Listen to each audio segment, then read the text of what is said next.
학생과 생각이라는 것에 대해서.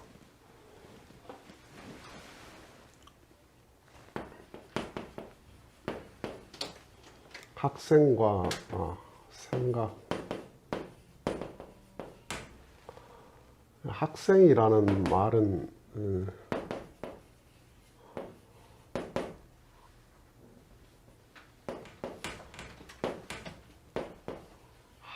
학이지생이라는 말이고, 이건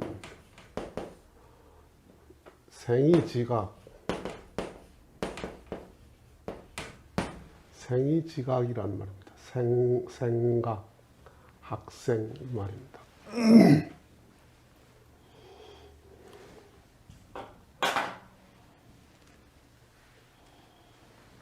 학이지생이라는 말은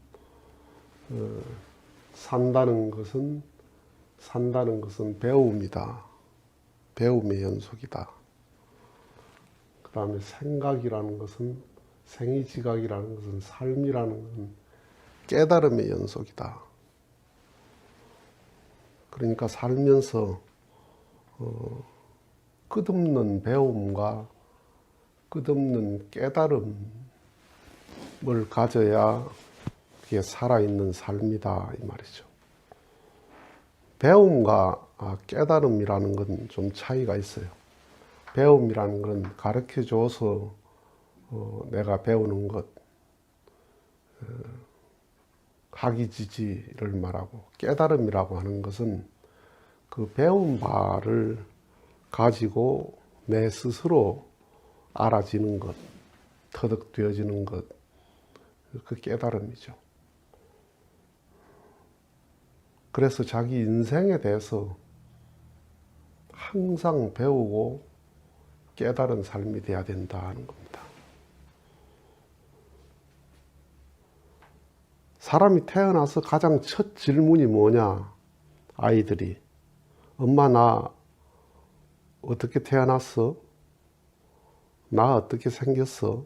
아기가 어떻게 생겨? 아기가 어떻게 태어나? 그게 첫 질문입니다. 존재에 대한 첫 질문입니다. 뭐 그 질문에 대해서 생물학적인 대답 외에는 줄 게 없죠. 생명의 근본이 뭐냐, 그런 철학적인 질문에 대해서는 생각할 수가 없어요. 그래서 사람이 산다는 게, 몸이 산다는 것은 시시각각으로 하는 호흡이 곧 생명의 연속이죠. 한순간도 쉬지 않고 하는 호흡, 그 호흡을 통해서 내 생명이 계속 유지가 되고 있는 거죠. 그게 몸이에요. 그런데 마음은 배움과 깨달음의 연속이 돼야 마음이 살아있는 거다 이 말이에요. 끝없이 배워야 되고, 산다는 게 뭐냐라는 것, 그 다음에 깨달음, 내가 왜 사나, 내가 어떻게 살아야 하나라는 자기 존재에 대한 깨달음, 그것이 계속 인간은 추구하고 그 다음에 얻어지고 터득되어지면서 마음의 생명이 유지가 되는 거다 이 말이에요. 그런데 배움이 끊어지고 깨달음이 끊어지면 동물적인 삶으로 추락하는 거죠. 배움과 깨달음이 없는 삶은 참 뭐라 그럴까, 생물학적인 삶 외에는 아무 의미가 없어요. 학교에서 배우는 공학적인 질문, 수학적인 질문, 그것들은 굉장히 어려운 질문이고, 그리고 해답을 요구하고 해답이 주어져요. 그 질문마다 어려운 질문에 대한 어려운 해답이 딱딱 주어져요. 그런데 이 문학이라고 하는 것은 가장 어려운 질문인데 해답이 이렇다 하는 게 없어요. 인간이 뭐냐? 뭐 질문만 하는 거죠. 인간이 어디서 왔나? 인간이 어떻게 살아야 하나? 라는 그 인간에 대한 인문학, 그것은 대답하기 어려운 질문만 계속 하는 거예요. 물론 거기에 대한 대답이라고 내놓지만 석연한 대답이 없죠. 다 주관적인 얘기니까. 그 인문학이 그런 거예요. 공학이라고 수학이라는 것은 질문에 대한 해답이 전제로 하고 질문하는 거고. 그런데 인문학이라고 하는 그 장르 속에 다 포함이 된다 하지만은 그 한 단계 높은 게 종교거든요. 경이거든요. 경. 그 경에는 해답이 있어요. 인간에 대한 본질적인 해답이 있어요. 그 해답이 너무 간단한데 너무 어려워요. 해답은 쉬운데 살기는 어려워요. 그게 뭐냐 하면 사랑하고 위해서 살아라. 상대를 위해서 살아라. 상대를 사랑해라. 상대를 용서해라. 너무 이게 평범한 말이잖아요. 너무 쉬운 말인데 살기는 가장 어려운 말입니다. 이 세상에 제일 좋은 사람이 누구라고요? 나 칭찬하는 사람. 내한테 잘하는 사람은 다 좋은 사람이에요. 내한테 잘하는 사람. 제일 나쁜 사람은 내 욕하는 사람. 내한테 피해주는 사람. 이게 제일 나쁜 사람이죠. 내한테 잘하는 사람이 좋은 사람이잖아요. 그 종교는 어떻게 하라는 거예요? 그렇게 남한테 잘해라 이 말입니다. 네한테 잘하니까 좋지 않나? 그러니까 너도 누군가를 위해서 살아라. 그 사랑이라고 하는 것이, 용서라고 하는 것, 위한다고 하는 것이 사라질 때 그걸 깨달음이라고 그러는 거예요. 안 살아보면 몰라. 살아봐야 알아.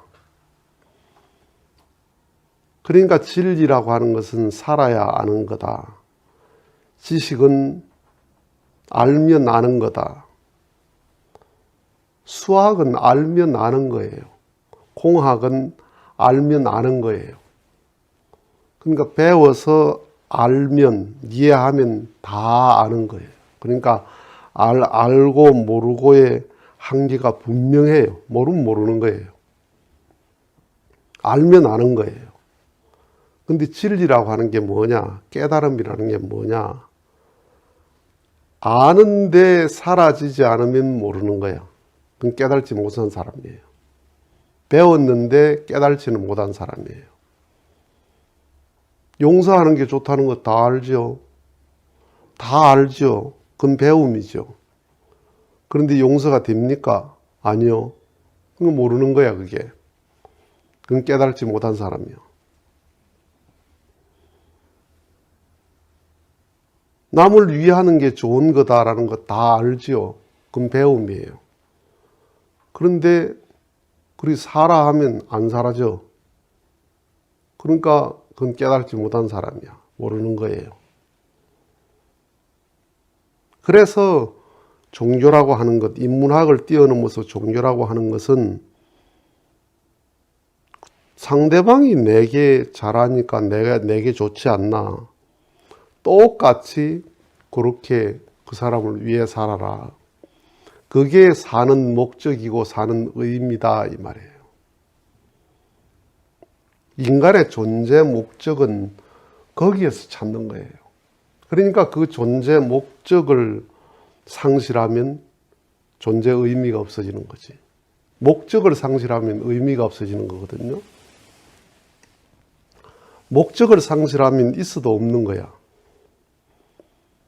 벽시계가 걸려 있는데 고장이 나서 멈춰 서 있어. 그러면 그건 시계로서 있어도 없는 거예요. 있어야 될 의미가 없어, 거기에. 예. 꽃이 피지 않는 화초, 그건 잡초예요. 꽃을 보려고 꽃을 심었는데 꽃이 안 피네? 그건 잡초예요. 사과를 따먹으려고 사과나무를 심었는데 사과는 하나도 안 열리네? 10년이 가도 하나도 안 열리네? 그건 사과 과목이 아니고 잡목이에요. 그러니까 뭐든지 거기에 존재하는 목적이 있단 말이에요. 목적. 존재의 목적. 인간의 존재 목적이 뭐냐? 그걸 인간이 뭐냐라는 걸 배우는 게 인문학이거든요. 인간이 뭐냐 하는 것에 대한 깨달음을 가져야 된다. 그러니까 생각을 하고 살아라 이 말이에요.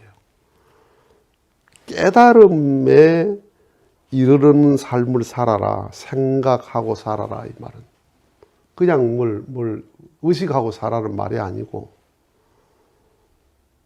학생으로 살아라. 책가방 들고 다니는 학생만이 학생이 아니고 인생 자체가 모든 게 배움이잖아요. 평생을 배우고. 그러니까 죽어서도 유학에서는 어떻게 해요? 학생 부군 시위 그러잖아요. 신위 그러잖아요. 죽은 귀신을 놓고 제사를 지르는데 학생이야 다. 그러니까 배움을 멈춰버린 삶은 인생이 아니다. 학교를 대학까지 졸업해도 평생 모든 것에 대한 배움의 삶이고 생각이 멈추면 안 된다. 생각이. 깨달음이 멈춰지면 안 된다. 깨달음의 연속이 될 때 삶의 연속이다 이 말이야. 그럼 그 깨달음이 뭐라고요? 인간이 존재하는 존재에 대한 깨달음. 그게 뭐예요? 사랑해라. 내가 좋은 것처럼 남에게도 그렇게 해라 이 말이에요. 너무 간단한 말이에요. 부처님 말씀과 예수님 말씀이 그 두꺼운 경전이 있지만은 내가 좋으면 그렇게 남에게도 그렇게 해라 이 말이에요. 내가 싫으면 남에게도 요구하지 마라. 내가 싫어하는 걸 남에게 요구하지 마라. 어떤 큰 교회, 한국을 대표할 만한 세계적인 교회 목사님이 설교를 하시는데 뭐라고 하느냐 하면 아무리 효도를 하고 애국을 하고 봉사를 하고 선한 일을 해도 예수를 안 믿으면 천국 못 갑니다. 그런데 죄가 있고 좀 악하고 그렇더라도 예수를 믿으면 천국 갑니다. 이 말을 그 교인들은 그 말을 듣고 아멘, 아멘 해요. 근데 그 교인들이 아닌 밖에 사람이 그 말을 들으면 어떻겠어요? 참 속아 웃을 일이잖아요. 극도의 종교적 이기주의거든요. 정말 극도의 종교적 이기주의 그 이상도 이하도 아니에요. 깨달음의 진정한 학생, 배움의 말이고 깨달음의 말이 되려면 어떻게 해야 되나? 아무리 예수를 믿어도 애천, 애인, 애국이 없으면, 선하지 않으면, 정말 사랑의 마음을 갖지 않으면 천국을 갈 수 없습니다. 예수님은 그것을 가르쳐 주는 선생이고 그 깨달음을 주시는 선생님입니다. 그래서 그 예수님을 믿어서 나도 그렇게 돼야 천국이 내 천국이 됩니다. 예수를 믿지 않더라도 정말 나라를 사랑하고 효도를 하고 하늘을 사랑하고 세상을 사랑하는 마음을 가지면 그 사람은 하나님이 예비하신 나라에 갈 수가 있습니다. 그렇게 될 때 그게 생각의 말이에요. 깨달음이 있는 말이에요. 깨달을 각자. 생각을 하는 말이에요. 그런데 아무리 선하고 효도하고 애구하고 사랑하고 봉사해도 예수 안 믿으면 천국 못 갑니다 하는 말은 무슨 말이냐? 각이 없는 말이에요. 깨달음이 없는 말이야. 그러니까 종교에서 말하는 오직 예수 그거거든요. 그게 신학이거든요. 네. 오직 예수라고 하는 말은 정말 초보적인 신앙이야. 그건 뭐가 같나 하면 그건 구구단이에요. 구구단. 네. 수학을 하려면 일단 구구단을 해야 돼요. 더하기 빼기 곱하기 나누기 이걸 할 줄 알아야 수학을 할 수 있어요. 영어를 하려면 알파벳을 해야 돼요. 네. 국문학을 하려면 한글을 알아야 돼요. 일단은 가나다라, 기역, 니은 이걸 다 알아야 돼요. 오직 예수라는 말은 무슨 말이냐 하면 말과 같냐면 구구단과 같아. 네. 가나다라하고 같은 거, ABCD하고 같은 거예요.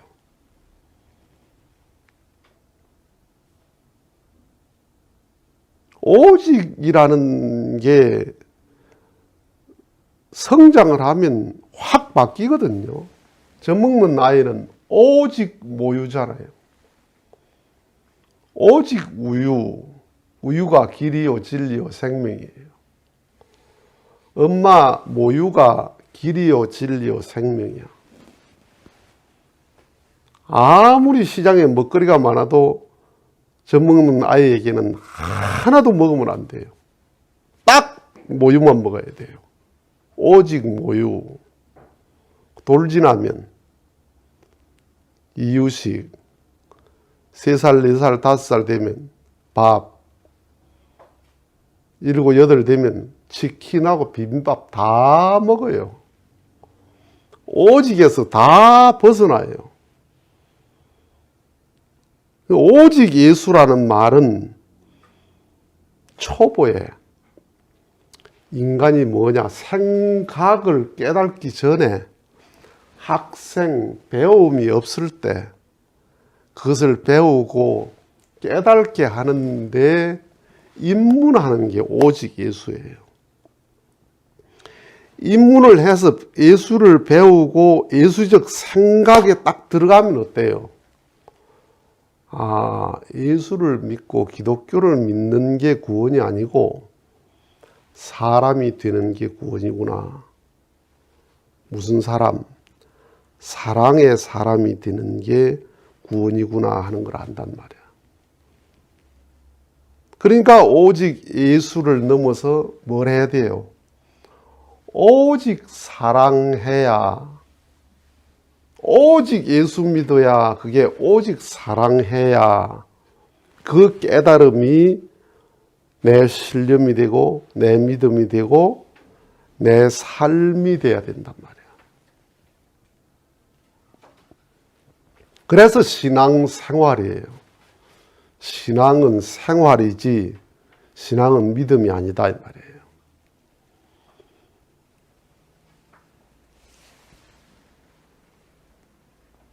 그러한 배움과 깨달음이 없으면 종교라고 하는 것이 가장 깊은 배움이거든요.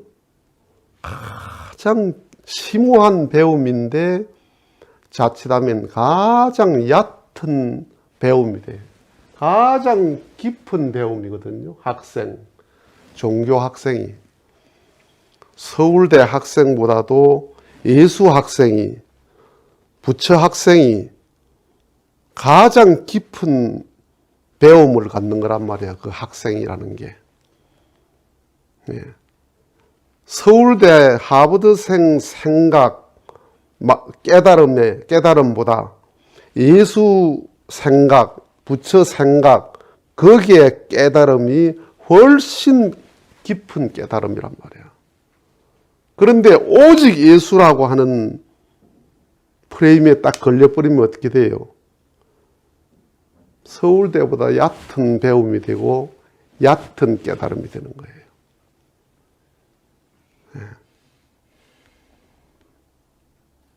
그래서 종교를 통해서 예수를 잃어버린다.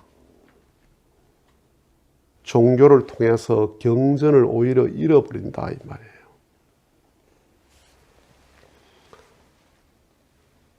종교는 담이 있어도 사랑은 담이 없거든요. 천국의 세계가 사랑의 세계라면 하늘나라에 담이 없지요. 하늘에 담이 어디 있어요? 저 우주 공간에 담이 어디 있어? 울타리가 어디 있어요? 그러니까 담이 없는 깨달음, 담을 넘어서는 배움, 모든 담을 다 넘어서는, 그걸 초월이라고 그러죠. 초월하는 그러한 배움과 깨달음, 그런 학생, 그런 생각이 뭐예요? 그런 생각이 이게 뭐냐 하면 생명이다. 생명. 생명을 내가 갖고 가는 거다. 생명을. 그러니까 공자님께서 하신 말씀이 호학지생이다. 나는 배움을 좋아한다. 참 배움이라는 것 단순히 암기하는 배움이 아니에요. 인생에 대해 배우는 거거든요. 그러니까 뭐라 했냐면 공자님이 낙즉학이요. 그 다음에 학즉낙이다. 최고의 낙이 배움이요. 배움이 최고의 낙이다. 이게 가장 최고 극이라 극낙. 가장 극적인 기쁨. 여기가 가장 극낙이란 말이에요. 가장 극적인 낙이 배움이요. 가장 극적인 낙이 배움이다. 이 말이에요. 배움. 그 배움이라고 하는 게 단순히 암기하고 시험치고 그런 배움이 아니고 인생에 대한 배움이다. 이 말이에요. 그 배움에서 배워가지고 내가 내 피가 끓는 마음으로 깨달음이 내게 생각이 들어와야 된다. 깨달음이 내게 들어와야 된다. 이 말이에요. 그러니까 생각하고 살아라. 배움으로 살아서 생각, 깨달음으로 살아라. 그럴 때 네 마음의 생명이 성장을 하고 네 마음의 생명이 자리 잡는다. 이 말이에요. 그래서 정말 인생의 학생으로서 생각을 하고 사는 삶이 되어야 된다 하는 겁니다. 마치겠습니다.